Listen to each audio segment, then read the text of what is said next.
اعوذ باللہ من الشیطان الرجیم بسم اللہ الرحمن الرحیم۔ 6th کلاس کے بچوں کے لیے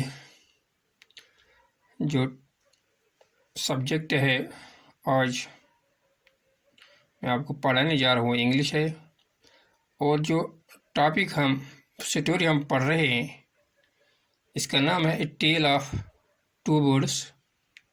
اس کا جو آخری پیراگراف ہے جس میں اس پوری کہانی کا جو مورل ہے وہ نکلتا ہے، آج ہم اسی پیراگراف کو سمجھنے کی کوشش کریں گے۔ دیکھو بچوں، آپ سبھی جب یہ ویڈیو دیکھیں گے تو آپ اپنی ٹیکسٹ بک کو سامنے رکھیں گے تو تب آپ کو سمجھنے میں آسانی ہوگی۔ دیکھو بچوں، میں پڑھوں گا تو آپ اپنی کتاب کی طرف دیکھیں گے۔ The holy man smiled and said, "After all, one is known by the company one keeps.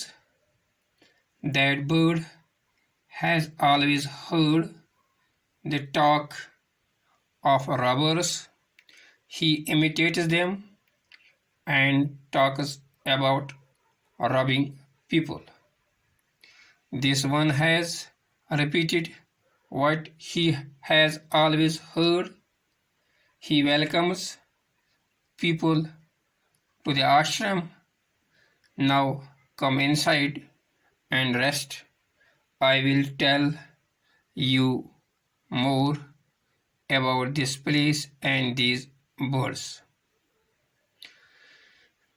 دیکھو بچو، اب بادشاہ نے دونوں پرندوں کی بیوی کے بارے میں اس رشی کو بتایا کہ پہلے پرندے نے میرے ساتھ کیا سلوک کیا، تو انہیں مجھے کیسے ڈرایا دھمکایا، اور اب میں یہاں پر پہنچا اور یہاں پر جو پرندہ ہے اس نے مجھے بہت ہی اچھے انداز میں ویلکم کیا اور مجھے یہاں پر اندر آنے کو کہا اور مجھے اچھی اخلاق سے پیش آیا۔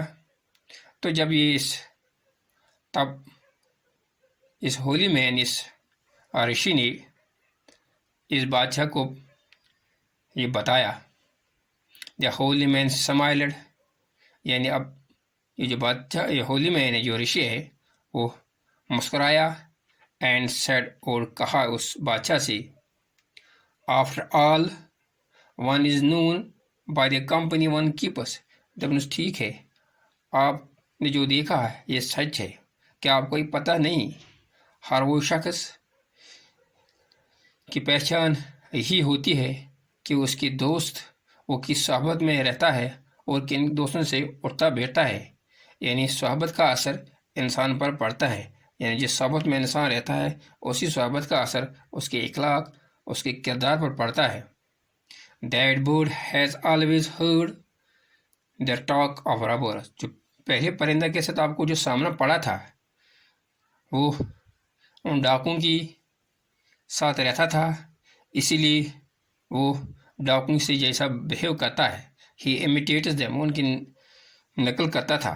And talks about robbing، یعنی کی طرح بات چیت کرتا تھا people، لوگوں سے۔ This one has repeated what he has always heard۔ جو یہ پرندہ ہے یہ ایسا اس پرندے کی طرح بہیو نہیں کرے گا کیونکہ یہ یہاں رہتا ہے اس آشرم میں۔ He welcomes people to the ashram، یہ ہر اس شخص کو ویلکم کرتا ہے، خوش آمد کہتا ہے جو یہاں پر آشرم میں آتا ہے۔ Now come inside، چلو آج اندر آ جاؤ، and rest، اور آرام کیجیے۔ I will tell you more about this place، میں آپ کو اس جگہ کے بارے میں اور جانکاری فراہم کروں گا، اور and these birds، ان پرندوں کے بارے میں۔ دیکھو بچوں، یہ اس کہانی کا آخری پیراگراف تھا، تو اس کا جو مورل ہے وہ یہی نکلتا ہے، A person is known by the company as he keeps۔ اس کا مطلب یہ ہے کہ انسان کو ہمیشہ اچھی صحبت اختیار کرنی چاہیے تبھی اس کے اخلاق بھی اچھے ہوں گے، اس کا کردار بھی اچھا ہوگا۔ کل انشاءاللہ ہم اس جو کہانی ہے اس کے سوال لکھیں گے۔ تب تک کے لیے خدا حافظ۔